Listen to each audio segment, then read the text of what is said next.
भगवान परमात्म्याने उद्धवाला त्या अवंती नगरामधील उज्जैनी नगरामधील त्या लोभी ब्राह्मणाची कथा सांगितली आणि त्या कथेतून निष्पन्न काय निघणार आहे हे आता आपल्याला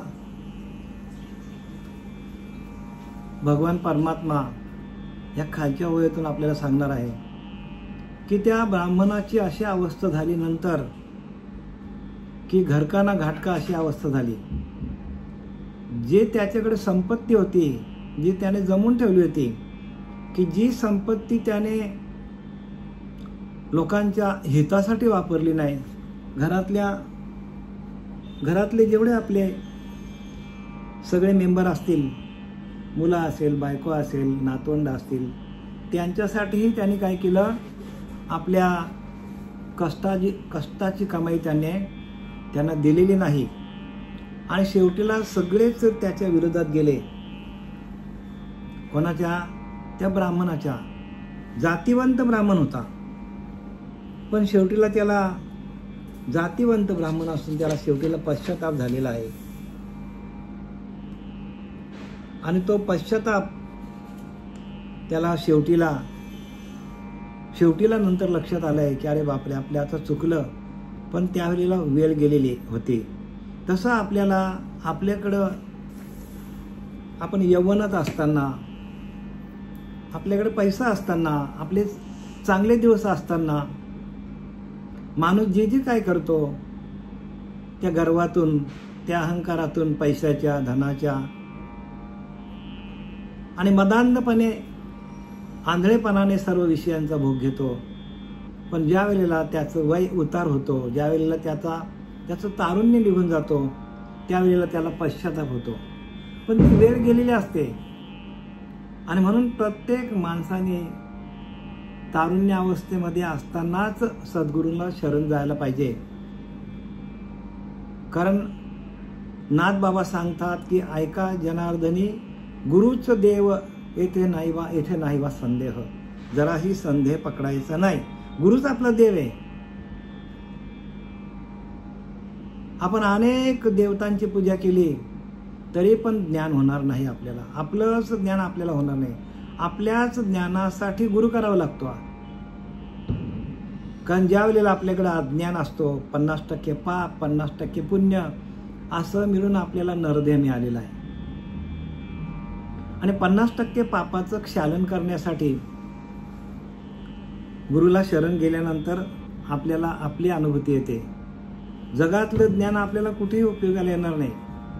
एवं पोट भरवायची विद्या त्याशी म्हणूनही सद्विद्या, सर्व व्यापक वस्तू पाहिजे ते ज्ञान, म्हणजे व्यापकतेला जायला पाहिजे. आणि आपल्या ह्या मूर्तीपूजा वगैरे जे काय आपण करतो, तीर्थाला गेलो, त्याच्यातनं आपल्याला व्यापकता येणार नाही. म्हणजे आपण काय करतो, एक आपल्याला जी काय आपल्या परंपरेनुसार किंवा आपल्या घराण्यानुसार जे काय आपल्याला परंपरेनुसार किंवा आपल्या घराण्यानुसार जे काय आपल्याला ज्ञान मिळालेलं आहे, त्या ज्ञानाप्रमाणे आपण चालतो. पण खरं ज्ञान आपल्याला देणारा सद्गुरू जोपर्यंत जीवनात येत नाही. म्हणून रामासी राम ठावक असता तर का शरण जाता वसिष्ठा. की जो राम आपण ज्याला भगवंत समजतो, भगवंताचा अवतार घेऊन रामाला, पण तोही गुरूंना शरण गेला. म्हणून रामाशी राम ठाऊक असता तर का शरण जाता वसिष्ठा. वसिष्ठ म्हणीना शरण कशासाठी गेला राम. आपलंच ज्ञान, आपलेच ध्यान आणि आपणच ब्रह्म आहोत हे समजण्यासाठी गेला. आपलेच ज्ञान, आपलेच ध्यान, आपणच ब्रह्म आहोत हे समजण्यासाठी गुरुला शरण गेला. प्रत्यक्ष राम, प्रत्यक्ष कृष्ण परमात्मा. म्हणून गुरु दाविल्या वाट, गुरु जोपर्यंत आपला वाट दाखवत नाही तोपर्यंत आपल्याला खऱ्या ज्ञानाची ओळख पटणार नाही. आणि हा असा ब्राह्मण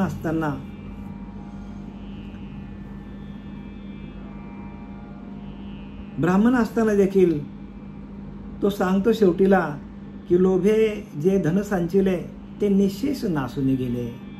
बघा, मी जो धन संचित केला होता तो नासून गेला, निश्चित नाशिले, नासून गेले, परी मज लागी अति दुःख केले. आणि त्या धनातूनच, त्या कशातून, त्या साठवलेल्या धनातूनच मला दुःख भोगायला लागलं. बांधून दिले महानरका. बघा, नरकाला घातलं मला सांगतात. बघा कशी ओळी लिहिले नाथबाबांनी. लोभे जे धन संचिले, मला लोभ झाला. तो ब्राह्मण सांगतो शेवटीला, त्या अवंती नगरीमधील ब्राह्मण स्वतःच सांगतो, लोभे जे धन संचिले ते निशेष नासून गेले. सगळं नाश झाला. जो जो काय आपण ह्या मृत्यू लोकामध्ये जे जे दिसतं ते नाशिवंत, जे जे दिसे ते ते कल्पांती नाश आहे, नाही का. सगळ्याचाच नाश होतो. कल्पांती म्हणजे कल्पच्या कल्प जरी गेले तरी त्याचा नाश होतो.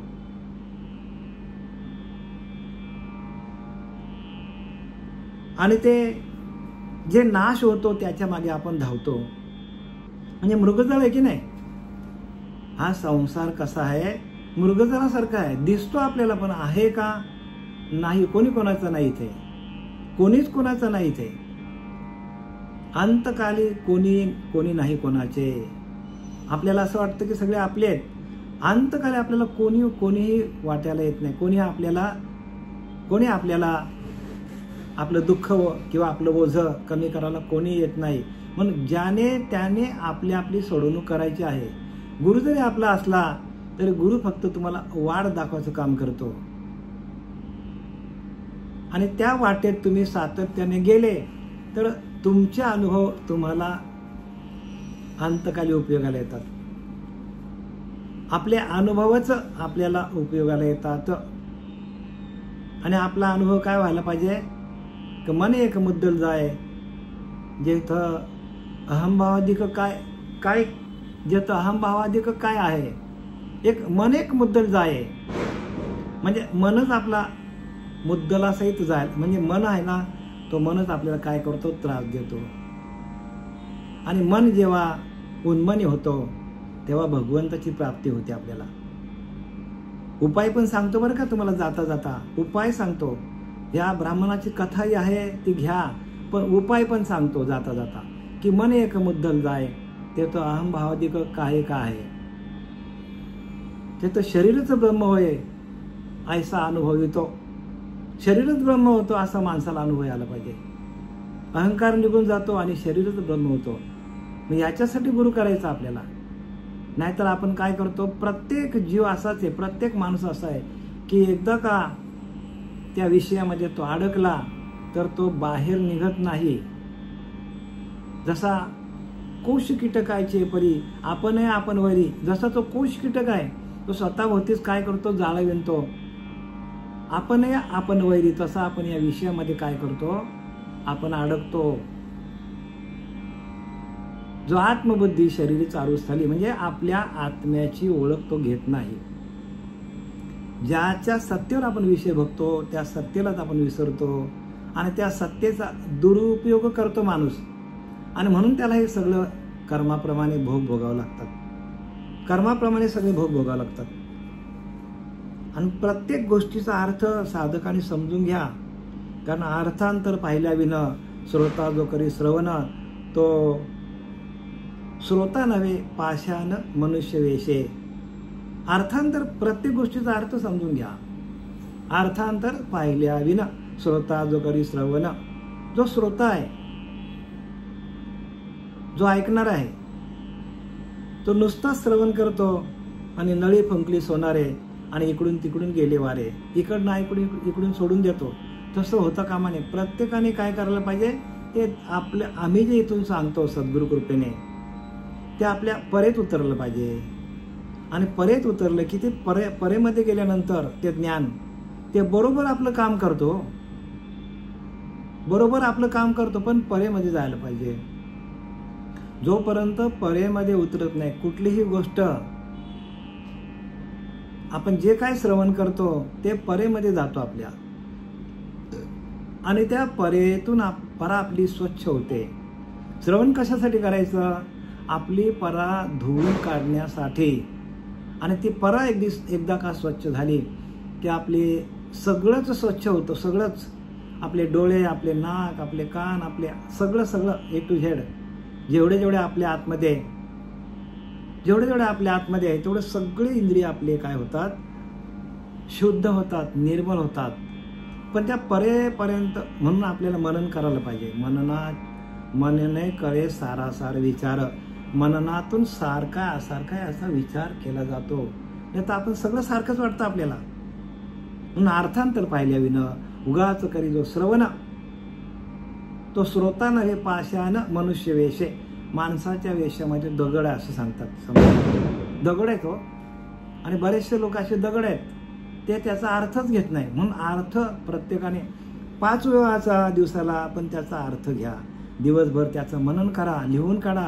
1 वेळा नाही, 2 वेळा नाही, 4 वेळा लिहून काढा. पण त्याचा अर्थ घ्या, मग तुम्हाला श्रवणाची गोडी लागेल.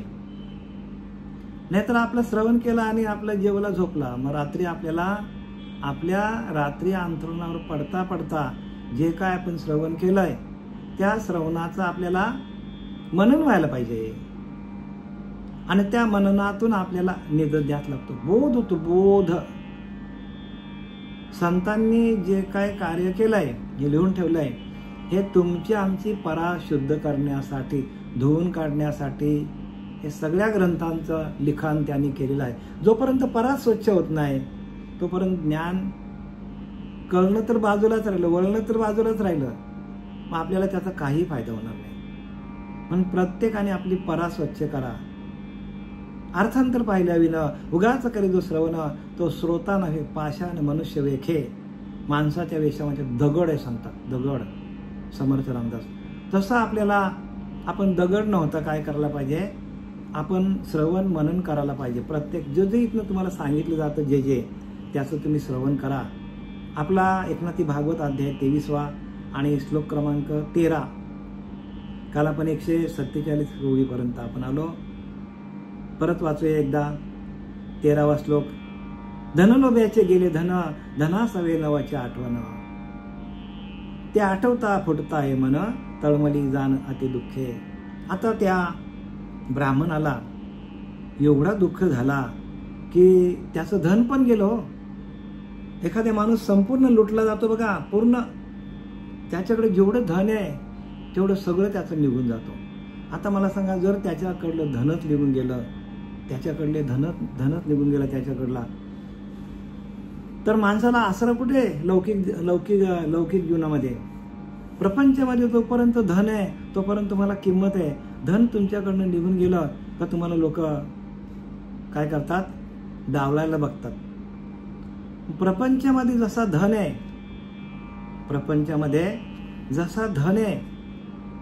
प्रपंचातलं धन जो आहे, इस्टेट असेल, पैसा असेल, संपत्ती असेल, ती जशी आपल्याला ह्या इहलोकामध्ये जगण्यासाठी 100% पाहिजे. म्हणून इहलोक साधण्यासाठी जाणत्याची संगत धरणे, परंतु परलोक साधण्यासाठी सद्गुरू पाहिजे. जसं इहलोक साधण्यासाठी आपल्याला जाणकारांची संगत पाहिजे, शिकलेल्या लोकांची पाहिजे, व्यापारी लोकांची संगत पाहिजे, तसं परलोक साधण्यासाठी सद्गुरू पाहिजे. तसं आपल्याला परलोकाची प्राप्ती आपल्याला प्राप्त करून घ्यायची असेल तर सद्गुरूंची सातत्याने संगत पाहिजे. जसं एखादा माणूस कामाला आहे आणि त्या कामामध्ये काय 50 वर्कर असतील, 100 वर्कर असतील, 1000 वर्कर असतील, त्या सगळ्यांबरोबर त्याला रममान व्हावं लागतं. त्या कंपनीमध्ये जसं जसं काम असेल तसं तसं लोकांशी त्यांना कॉन्टॅक्ट ठेवायला लागतो सातत्याने, बरं का. कारण आपण जे काय आपण 8 घंटे आपण मेहनत करतो, त्या 8 घंट्याची कमाई जी आहे ती आपल्या प्रपंचाला आपण लावतो. आपली बायका असतील, मुलं असतील, सगळ्यांसाठी लावतो आपण. तसं सद्गुरूंच्या सान्निध्यात राहून जर आपण त्या भगवंताचं चिंतन केलं, भगवंताचं नामस्मरण केलं, तर आपल्याला परलोक साधण्यासाठी सद्गुरू पाहिजे. लिहिले की नाही, परलोकाची प्राप्ती आपल्याला ह्याच जन्मामध्ये जिवंत असतानाच आपल्याला साधून घ्यावं लागेल. आणि ती कशी आहे, ते जेवढं नामस्मरण तुमचं होईल तेवढं तुम्ही भगवंताच्या जवळ जाता. नामस्मरण पाहिजे बरं का.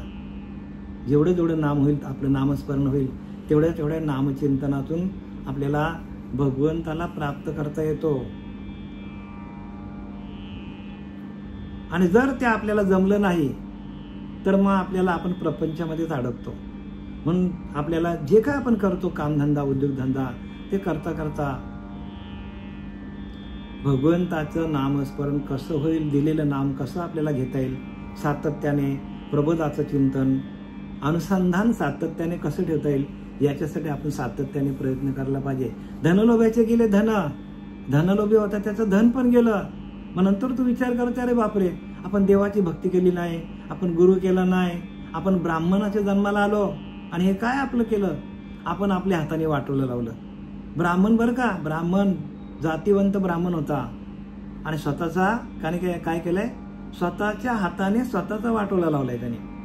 पण हे अंतकाळी कळतं बरं का. हे जोपर्यंत आपल्याकडे सगळी ताकद आहे, पैसा आहे, तोपर्यंत कळत नाही. आणि म्हणून कुंती मातेने काय सांगितलंय, कुंती मातेला भगवंताने सांगितलं, बोल तुला काय पाहिजे, माग माझ्याकडनं, मी देव आहे, तुला काही द्यायला तयार आहे. ती म्हणतो, देवा मला सदोदित दुःखी ठेव. अरे अरे बापरे, हे काय मागितलं, नाही देवा मला दुःखीच ठेव. तसं आपल्याला जर काय आपल्या कर्मानुसार आपल्या देहाला थोड्या थोड्या जे काही दुखापती येतात, जे काय आपल्यावर प्रसंग येतात, ते आपल्याला सावध करण्यासाठी असतात. पण आपण तिथं सावध होत नाही. आपल्यावर खूप मोठा प्रसंग आला, मग आपण देवाचा धावा करतो. तसं न करताना थोडे आपल्यावर प्रसंग आले, आपण भगवंताचं नामस्मरण वाढवायला पाहिजे. कारण भगवंताचं नामस्मरण करता करता भगवंताचीच, कारण आपल्याला इथं भगवंतानीच पाठवलेलं आहे. आणि आपण जर त्या भगवंतानी पाठवून आपण जर त्याचं नामस्मरण केलं नाही तर मग आपल्यासारखे हातभागी आपणच आहोत, नाही का. आपल्यासारखे हातभागी आपणच. कारण इथं काय सांगितलं बघा, मी आत्माराम परिपूर्ण, मज विना तारिता कोण. काय सांगतात भगवंत, सांगतो अर्जुनाला, मी आत्माराम परिपूर्ण, मज विना तारिता कोण, माझ्याशिवाय तुला कोण तारणार आहे. मज वाचून अनेकांचे स्मरण न करी पार्था, मज वाचून अनेकांचे स्मरण न करी पार्था, माझ्याशिवाय दुसरं कोणाचं स्मरण करू नको तू. मी आत्माराम परिपूर्ण, तो कसा आहे, परिपूर्ण आहे. आणि आपल्याकडे आत्माराम तो पण परिपूर्ण आहे. आपल्याकडे असलेला, प्रत्येक जीवाकडे असलेला आत्माराम तो परिपूर्ण आहे, पूर्णच आहे. बघा ना, आपल्याला संपूर्ण सृष्टीची, आपल्याला आतमध्ये आपल्याला तो आत्माराम आहे. संपूर्ण सृष्टीचं ज्ञान होतं आपल्याला. कुठल्याही क्षेत्रामध्ये टाका, तो माणूस तरबेज होतो का, आत्माराम आहे म्हणून. मी आत्माराम परिपूर्ण, मज विना तारिता कोण, माझ्याशिवाय तुला कोण तारणार आहे. भगवंत सांगतो पार्थाला, अर्जुनाला, माझ्याशिवाय तुला कोणी तारणार नाही. मीच घडवितो, मीच जोडितो, मीच मोडितो, सगळं काही मीच करतो. आणि तोच सगळा करतो आणि त्याची आपल्याला जाणीव नाही. मज वाचून अनेकांचे स्मरण न करी पार्था, माझ्याशिवाय दुसरं कोणाचं स्मरण करू नका. माझे स्वरूप अविनाश, मी कसा अविनाशी आहे, न कळे न लक्षेच कवना, असं कोणाचंच लक्ष नाही तिथे, कोणाचंच लक्ष नाही, कोणाचंच लक्ष नाही तिथे. आणि आपण काय करायला पाहिजे, प्रत्येकाने तिथंच लक्ष ठेवायला पाहिजे, आपल्या हृदयामध्ये भगवंताचं नामस्मरण. धनासावे नवचे आठवण, ते आठवता फुटता हे मन, तळमळी जाण अति दुःख, आणि त्याला दुःख व्हायला लागलेलं आहे. काटा रुतल्या भुजंग कपाळी, पुच्छ तुटल्या साप सुरळी, होका जळा वेगळी मासोळी, तैसा तळमळी अति दुःखे. आता त्यांनी 3 आपल्याला दृष्टांत दिलं. काटा रुतल्या भुजंग कपाळी, सापाच्या कपाळाला काटा लागला तर तो त्याचा जीव नुसता असं तळमळ होतो. नाजूक भाग आहे ना त्याचा, कपाळ त्याचा कसा आहे, नाजूक आहे सापाचा. आणि तिथे त्याला काटा लागला तर त्याचा जीव काय होतो, तळमळ घुसमटल्यासारखा होतो. पुच्छ तुटल्या साप सुरळी, आणि साप सुरळीची पुच्छ म्हणजे शेपटी तुटली तर त्याचा जीव कासावीस होतो. आणि ती शेपटीसारखी उडत राहते टन टन टन टन. आणि त्याचा जीव कासावीस होतो. दुसरा दृष्टांत दिला. तसा हा कोण ब्राह्मण तळमळ तळमळ करायला लागला, अशी अवस्था होती माणसाची. आणि तिसरा दृष्टांत काय दिलाय की का जळा वेगळी मासुली तैसा तळमळी अति दुःखे. म्हणजे पाण्याच्या बाहेर आपण मासुली काढली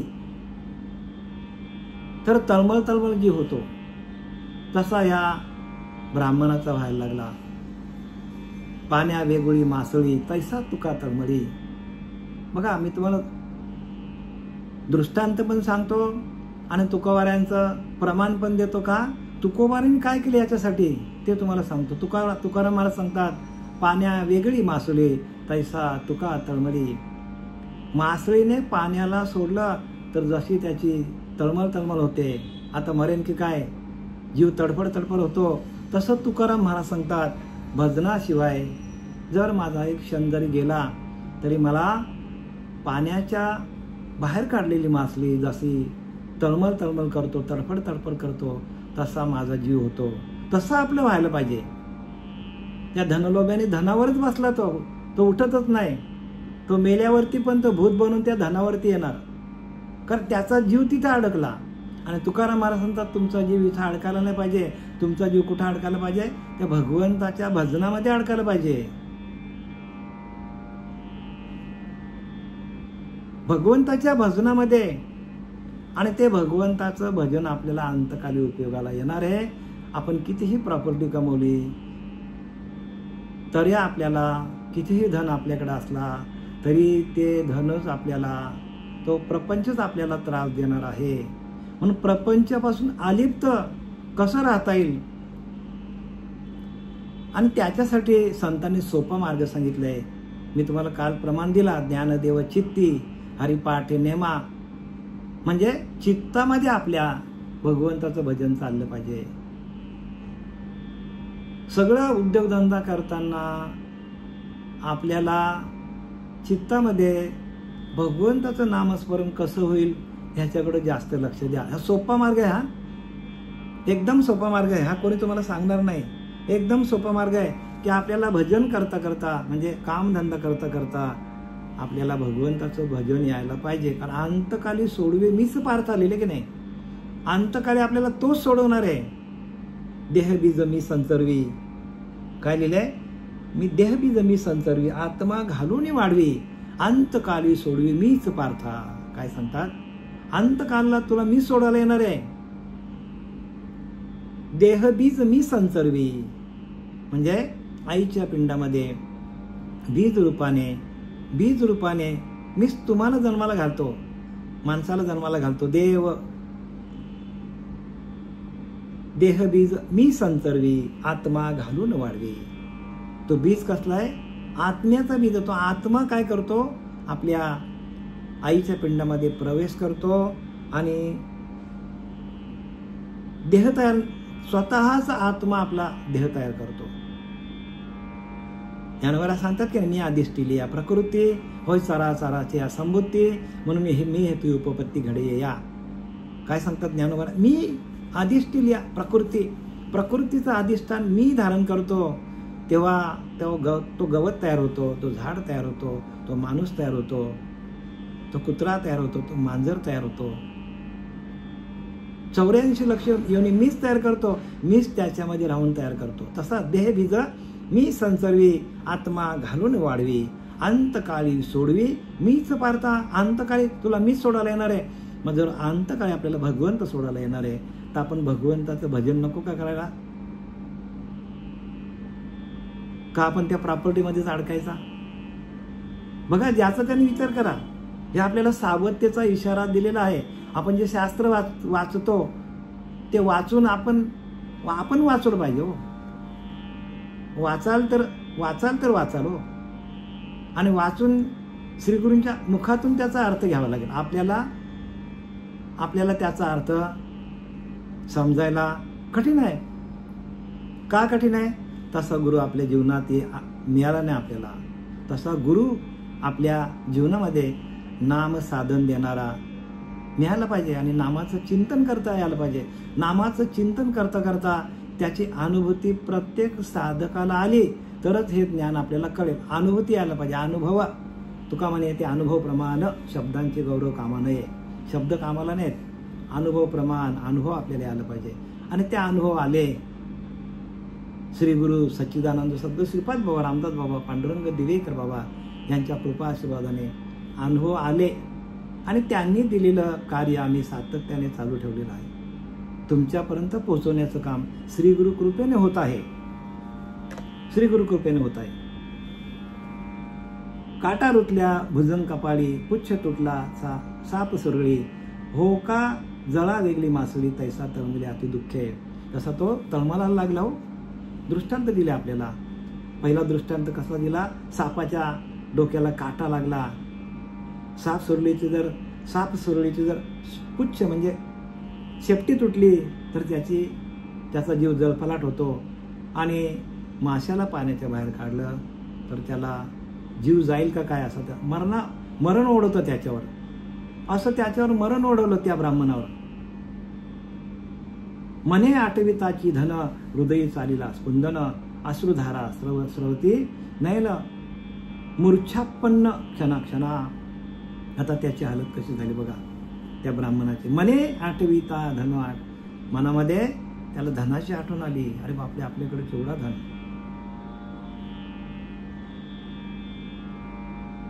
केवढा तरी धन होता आपल्याकडे, पण तो आपल्याला उपयोगाला आला नाही. धन तिथंच पडलंय, कोणाला दिले नाही तसंच पडल्यात. धनाचे गाडके मडके काय असतील त्यांच्याकडे, तिजोऱ्या असतील तर तशाच पडल्यात, पण तेही मला उपयोगाला येत नाही. असा माणसाला पश्चाताप होतो बरं का. काही लोकांच्या अकाउंटला करोडो रुपये आहेत. हो, करोडो रुपये आहेत. कोरोनाच्या वेळेला एका माणसाला विचार करा, अकाउंटला 1500 करोड आहेत. किती? 1500 करोड. आणि हॉस्पिटलला ऍडमिट आहे. कोणी वाचवलं त्याला? मी विचारतो. कोणीच वाचू शकला नाही. मग धन माणसाला कामा येत नाही. आपली पुण्याई, आपली शिल्लक, आपलं नामस्मरण हेच आपल्याला, मी आत्ताच तुम्हाला सांगितलं, अंतकाली सोडून मीच तुम्हाला जन्माला घालतो आणि मीच तुम्हाला सोडवणार. मग जो आपल्याला जन्माला घालतो, जो आपल्याला अंतकाली न्यायला येतो, त्या भगवंताचं आपण नामस्मरण कधी करणार? आणि त्या भगवंताचं नामस्मरण, त्या भगवंताची ओळखच नाही तर नामस्मरण काय करणार?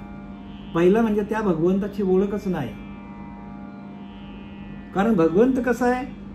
भगवंत नामरूपाने आहे. नाव नाही भगवंताला नाव नाही. नाव या देहाला आहेत, भगवंताला नामच नाही. भगवंताला नावच नाही. तो अनामी आहे, तो अज आहे, तो अनामी आहे, तो ध्रुव आहे. लिहिलंय की नाही त्याच्यामध्ये? आपल्याला वेद हेच सांगतात की भगवंताला नावच नाही. मग ते नाम आहे, भगवंत नामरूपाने. मग ते नामरूपाने कसं आपण त्याला प्रगट करायचं, याच्यासाठी श्री गुरूंना शरण जावं लागतो. म्हणून नाम साधन, नाम संकीर्तन साधन पाय सोपे. जे आपण काय केलेलं असतं आपल्या याच्या आधीच्या जन्मामध्ये, आताच्या जन्मामध्ये, ते क्षणार्धात त्याचा नाश करण्यासाठी आपल्याला कलियुगामध्ये एकच आपल्याला मार्ग ठेवलेला आहे की कलियुगी उद्धार हरीच्या नामातून उद्धार होतो. स्पष्टपणे लिहिले वेदांनी, शास्त्रांनी की कलियुगी उद्धार हरीच्या नामे. आणि तो नाम आपल्याकडे असलं पाहिजे. आणि जोपर्यंत नाम साधन नाही तोपर्यंत कोणाची सुटका होणार नाही. लिहून घ्या, कोणाची सुटका होणार नाही. मग आपण नाम कशाला समजतो? कारण ते गुह्य आहे आणि ते गुह्य कोणी कोणाला सांगत नाही. आणि ज्यांना दिलेत त्यांना त्यांचा त्या नामावर विश्वास नाही. दिले ते करत नाही. हो, आणि म्हणून ज्ञानोबा सांगतात काय सांगतात की या नामावर ज्यांचा विश्वास नाही ते 100% काय करणार? अधोगतीला जाणार. म्हणून विनाशाशी वांगूर जैसा, आपला विनाश,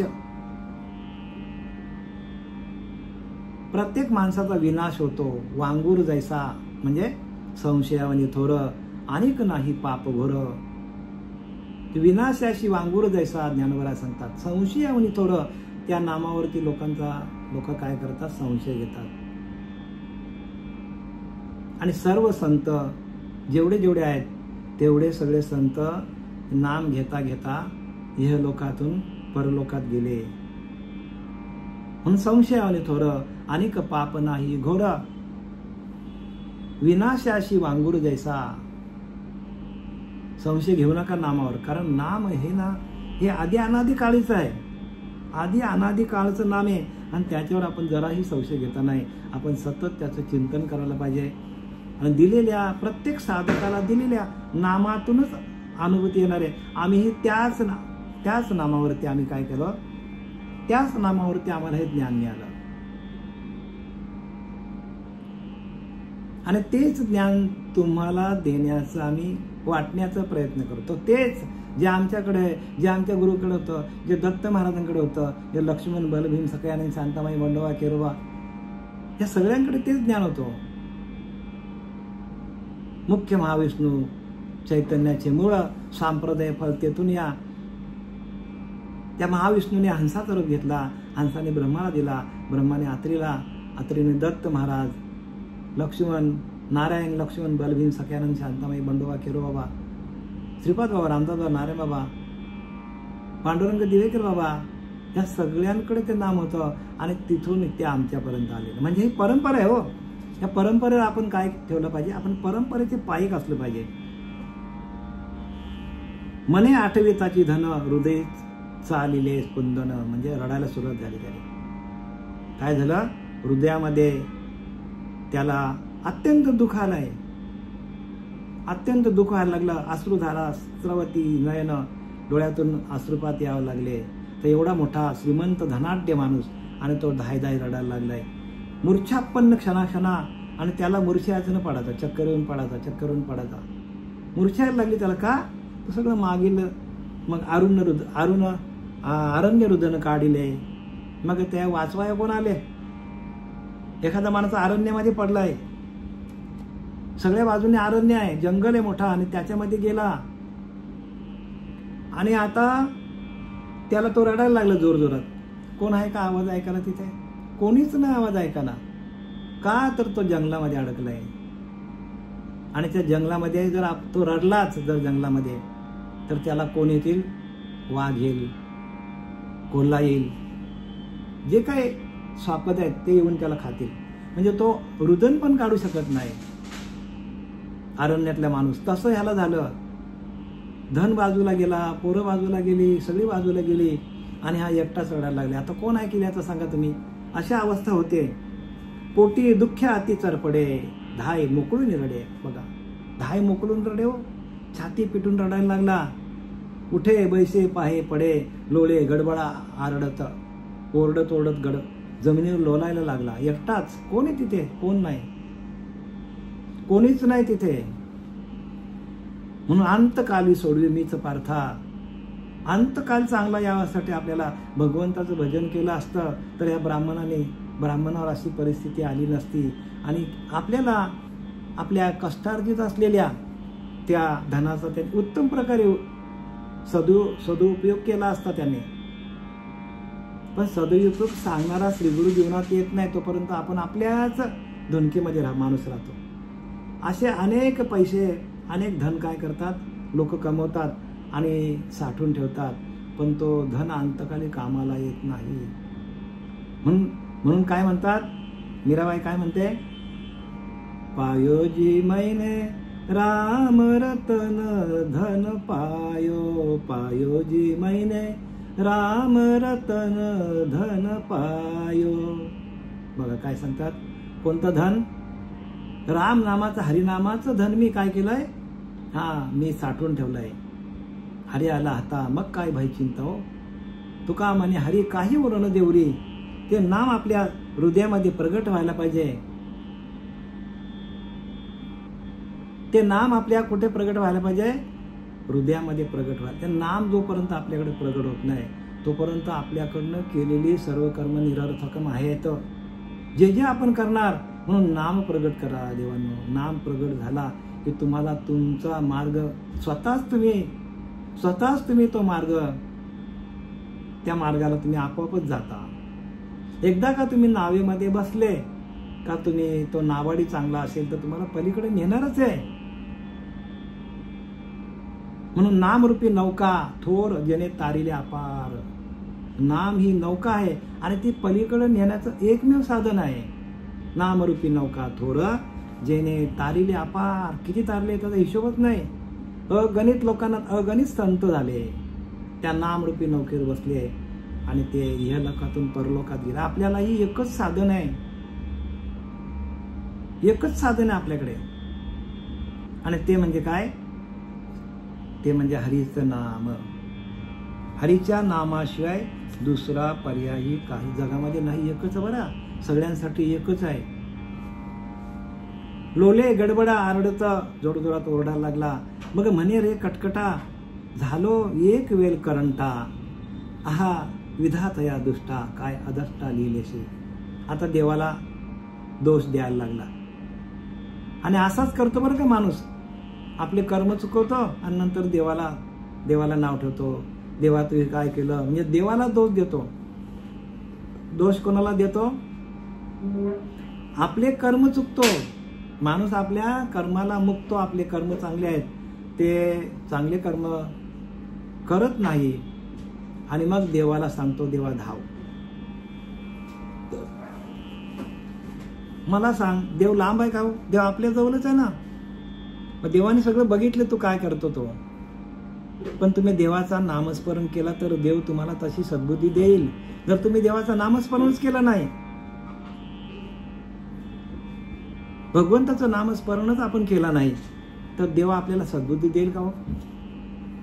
देव बोलतो मी तुझ्या आतच आहे आणि तू मला शोधतो. हीच तर परिस्थिती झाली प्रत्येकाची. आतापर्यंत आयुष्य गेलं की ना आपलं. देवाला आपण इकडे शोधतो, तिकडे शोधतो, तिकडे शोधतो, तीर्थाला जातो, मंदिरात शोधतो. अरे देव सांगतो जवळी जवळी नव्हे अंतळी आतमध्येच मी तुझ्या. पण भेट नाही आयुष्यभरी. का? तर सद्गुरू भेटत नाही. जोपर्यंत सद्गुरूला शरण जात नाही आणि ते नाम आपण घेत नाही, ध्यान करत नाही, तोपर्यंत आपल्याला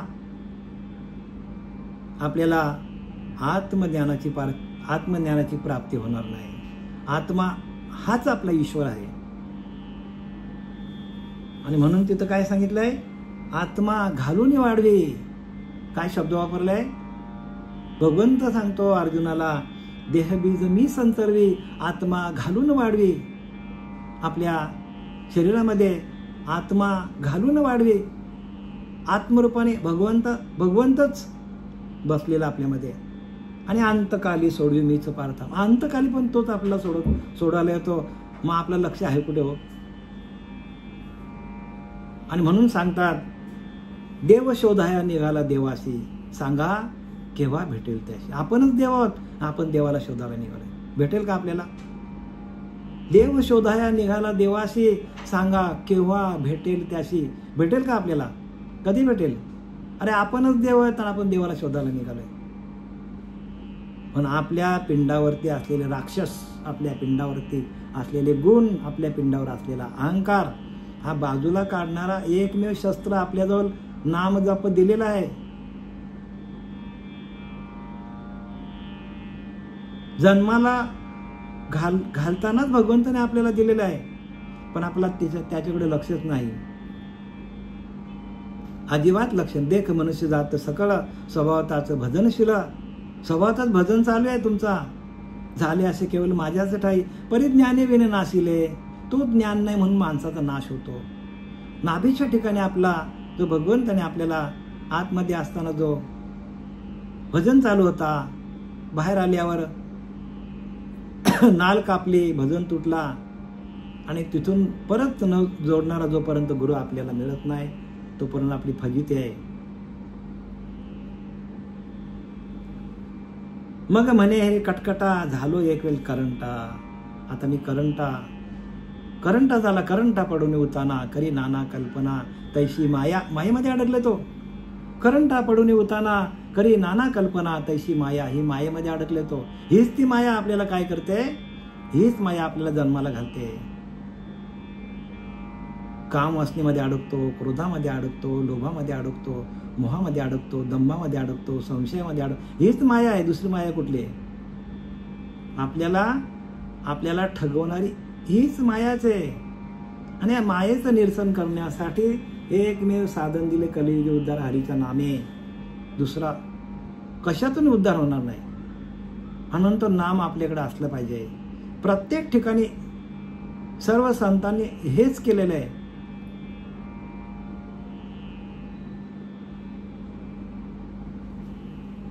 प्रत्येक संतांनी नाम जपता जपता त्यांनी आयुष्य काय केलेलं आहे, जेवढं आयुष्य मिळालंय तेवढं त्यांनी भगवंताच्या नामस्मरणाने घालवला. आणि अंतकाली भगवंत त्यांना घ्यायला आला. आहा विधयता दुष्टा काय अद्रष्टा लिहिले असे. भगवंताला सांगतो, काय बाबा ब्रह्मदेवाने माझ्या काय राशीला लिहिलंय. आता ब्रह्मदेवाने राशीला लिहिलंय का तूच तसा वागला. बघा आपले आपण करा, आपला आपण विचार करा.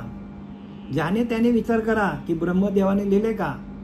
अहो ब्रह्मदेव आपल्या खरे लिहिले असतील दुष्ट अक्षरे, सद्गुरुचरण संपर्क शिरे दुष्ट अक्षरे शुद्ध होती. बघा वाचा तुम्ही याच्यामधले ओवी. कशामधले तर आपल्या सद्गुरु चरित्रातली. ब्रह्मदेवे आपल्याकडे लिहिले असतील दुष्ट अक्षरे, सद्गुरुचरण संपर्क शिरे दुष्ट अक्षरे ती शुद्ध होती. बघा आपला दुष्ट अक्षरे आपली काय होतात, शुभ होती शुभ.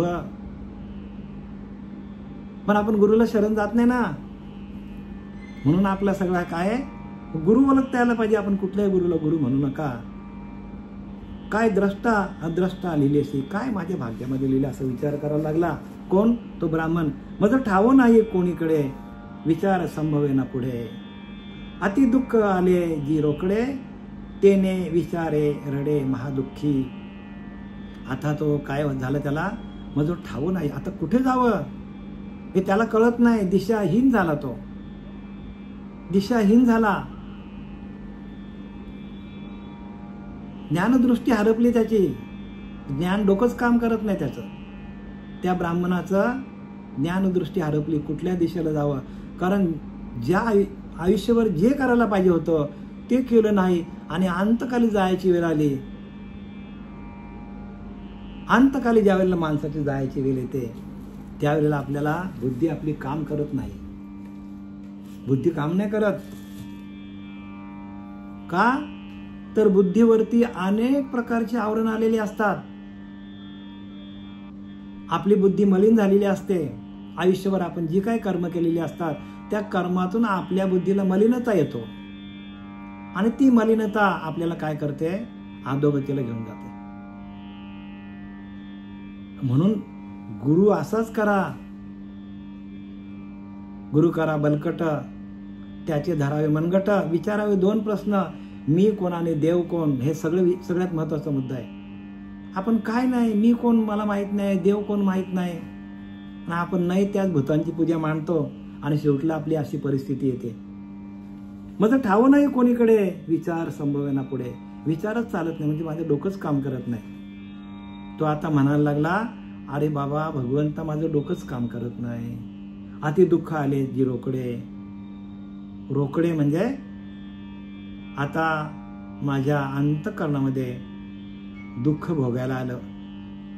रोकडं दुःख भोगायला आलं. तेने विचारे रडे महादुःखी. आणि तो विचार करून महादुःख झालं, रडायला लागला, जोर हंबरडा पडायला लागला. हे अल्प दुःख पावलो ते येथे, पुढे थोर दुःख आहे माते. हे अजून थोडं, हे तर अल्प दुःख अजून, पण पुढं अजून महादुःख माझ्या वाट्याला येणार आहे असाही विचार करायला लागला तो. हे तर छोटस दुःख आहे. यमदंडीला निष्ठुर घाते. यमाचे यमदंड काय घेऊन जातील मला. मारिती झोडीती यमाचे किंकर बहुसा आलं. बघा कित्येक वर्ष त्याला मारतील माहित नाही. जे जे आपण कर्म करतो त्या कर्माचं फल इथंही भोगतो. आणि पुढं आपल्याला माहिती आहे तुम्हाला, आध्यात्मिक ताप, आधी भौतिक ताप, आधी दैविक ताप. हे दैविक ताप खूप डेंजर आहेत. आणि ते आपल्याला आध्यात्मिक, आधी भौतिक, आधी दैविक म्हणजे आपण मेल्यानंतर जे ताप आहे ते अजून खूप खूप आपल्याला कुठे कुठे टाकतात. त्या कुंभीपाका नदीमध्ये टाकतात, तळलेल्या तेलामध्ये टाकतात. आपल्याला काय काय कुठे कुठे नेतात आपल्याला. दाखवतात नाही का, करवतीखाली काय कापतात, लोखंडी लाल चण्यांवर काय झोपवतात. असे अनेक प्रकारची दुःख आहे. आणि बहुसाल लिहिले, मारिती झोडीती यमाचे किंकर बहुसाल, म्हणजे किती वर्ष आपल्याला माहित नाही. हे अजून दुःख पुढे पुढे भोगायला लागणार आहे. हे अल्प दुःख पावला येथे, पुढे थोर दुःख आहे माते. यमदंडीला निष्ठुर घाते, कोण तिथं सोडविलं. बघा तिथं मला कोण सोडवणार असा विचार करायला लागला तो. आता मला पुढं कोण. आणि प्रत्येकाने बरं का जे काय आपल्या वाटेला आले ते करा. आणि पुढं आपल्या कर्माचं भोग आपल्याला भोगायचं आहेत. आणि ते आपल्याला दिसत नाही आता इथे. आधी दैविक ताप आहेत ते तर अजून कठीण आहेत. पण त्या सगळ्यांचं निरसन करायचं असेल तर आपल्याला एकच साधन सांगितले की नामसंकीर्तन साधन पाय सोपे आणि जळतील पापे जन्मांतरीचे उफराटे नाम म्हणतावाचे पर्वत फुटले पापाचे धज उभारले पुण्याचे ब्रह्मांडावरती वाल्याकुलीचं उफराटे नाम म्हणतावाचे उफराटे नाम चाललं पाहिजे. मुळाधार ते ब्रह्मरंध्र. मी तुम्हाला वेळोवेळेला सावध करतो की मुळाधार ते ब्रह्मरंध्र आपलं नाम चाललं पाहिजे. उफराटे नाम म्हणतावाचे पर्वत फुटले पापाचे धज उभारले पुण्याचे ब्रह्मांडावरती. बघा उफराट्या नामासाठी वाल्मिक तरला उठाउठी आणि भविष्य बदला शतकोटी. चरित्र रघुनाथाचे चरित्र लिहिले का उफराटे नाम चालला त्याचा. कोणाचा? वाल्याकोलीचा. आणि म्हणून तो वाल्मिक ऋषी झाला. तसा आपल्याला वाल्याचा वाल्मिक व्हायचा असेल तर सद्गुरू आपल्या जीवनात यायला पाहिजे आणि आपण ते नामस्मरण करायला पाहिजे. म्या नाही दिदले दान मी नाही स्मरलो नारायण मज येते नर्क दारुण ते तर कोण सोडविलं. बघा काय लिहिले ते. म्या नाही दिले दान धर्म, मी दान केलं नाही, दानही केलं नाही. म्या नाही स्मरलो नारायण, भगवंताचं नाम पण मी घेतलं नाही. नुसता काय झाला आता काही माणसाच्या गळ्यामध्ये पण माल आहे तरी केवढी त्यांना केवढी लालच पैसा कमवून ठेवायची. तुळशी माल आहे तरी पण काय करतात साठवणूक करतात पैशाची. नाथांनी मागच्या एका अध्यायामध्ये दुसऱ्या का तिसऱ्या अध्यायामध्ये सांगितलंय. आणि त्यांनी गुरु केलाय कोणाला? मधमाशीला गुरु केलाय. आणि मधमाशी जी आहे ना ती मधमाशी काय करते? 2 माशी आहेत त्याच्यामध्ये. एक आपली माशी आहे घरगुती माशी आणि एक दुसरी माशी जी आहे ती मधमाशी. ती मधमाशी काय करते? मध जमा करते आणि डोंगरावरती कपारीत जाऊन तिथे काय करते? पोळा घालते. तो म्हणजे मधमाशांचा पोळा असतो साठवून ठेवतो. आणि तो पोळा काढणारा माणूस येतो ना सगळ्या माश्या हुसकून लावतो. काही माशांचा जीव घेतो आणि त्या माशीचा घात होतो. पण संचय पण करायचं नाही सांगितलं. संचय केल्याने काय होतं? आपल्याला तो संचयच आपल्याला काय करतो? जीवावर बिकतो. आणि म्हणून ती मधमाशी काय? मधमाशीला गुरु केलाय दत्त महाराजांनी. मधमाशीला गुरु केलाय की बाबा मधमाशीप्रमाणे आपण जे काय ते साठवायचं नाही. आजचा आजच विचार करायचा, उद्याचा विचार करायचा नाही. हा आपल्या संसारापुरता असेल ठीक आहे. पण काही माणसाकडे अब्ज रुपये पडल्यात तरी पण अजून काय करतात? त्या धनावरती ते बसल्यात. म्या नाही दिले दान म्या नाही स्मरलो नारायण. बघा भगवंताचं भजन पण केलं नाही. मज येते नरक दारुण ते तर कोण सोडवलं. आता मला काय करावं लागेल? नरक यातना भोगाव्या लागतील. मला तिथं कोण सोडवणार आहे? मला आता कोण सोडवणार याचा विचार करायला लागला तो. तसा आपण आपल्याला पण तसंच आहे बरं का. आपण पण आयुष्यभर जर नामस्मरण केलं नाही आपल्याला कोण सोडवायला येणार आहे? कोणी सोडवायला येत नाही अंतकाली. म्हणून अंतकाल आहे कठीण प्राण्या भजरे गोविंद गोविंद गोविंद गोविंद मना लागली या छंद मग गोविंद ते काया भेद नाही देवातया. गोविंद गोविंद मना लागली या छंद. मला प्रत्येक माणसाला गोविंदाच्या नामाचा छंद लागला. गोविंद ते कायाच आपली काय होतो? गोविंद स्वरूप होतो, ब्रह्मस्वरूप होतो. भेद नाही आणि भेदच राहत नाही. देवात आणि आपल्या मायेमध्ये काहीच भेद होत नाही. माया त्याची ब्रह्म, ब्रह्म त्याची माया, अंग आणि छाया सारखीच. आपल्याला मायेलाच आपल्याला ब्रह्मरूप बनवायला लागेल. आणि ती माया ब्रह्मरूप बनवायची असेल तर आपल्या पिंडामध्ये कोणत्याच प्रकारची वासना नसली पाहिजे. आपल्याकडे जर वासना आली तर आपल्याला प्रत्येक साधकाला, प्रत्येक माणसाला वासनाच काय करते, जन्माला घालते. वासनेपोटी जन्म घ्यावा लागेल, पण वासना ती समोर खणून काढावी. आपण आता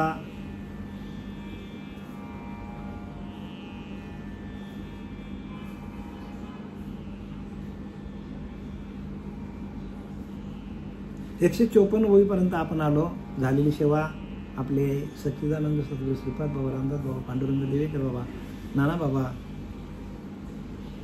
यांच्या चरणी समर्पित करत आहे. पंढलिकावरती हरी विठ्ठल श्री ज्ञानदेव तुकाराम पंढरीनाथ भगवान की जय. माऊली ज्ञानेश्वर महाराज की जय. जगद्गुरु जगदवंदे तुकाराम महाराज की जय. शांती ब्रह्म एकनाथ महाराज की जय. अवधूत चिंतन श्री गुरुदेव दत्त. अवधूत चिंतन श्री गुरुदेव दत्त. जय हरी. सगळ्यांना जय हरी. जय हरी. जय हरी. जय हरी. जय हरी. जय हरी. कोण बोलतो? पसायदान. मी बोलू? बोलो, बोल, जोरात बोल. आता विश्वासे देवे घेणे मागणे तोसावे तोषो.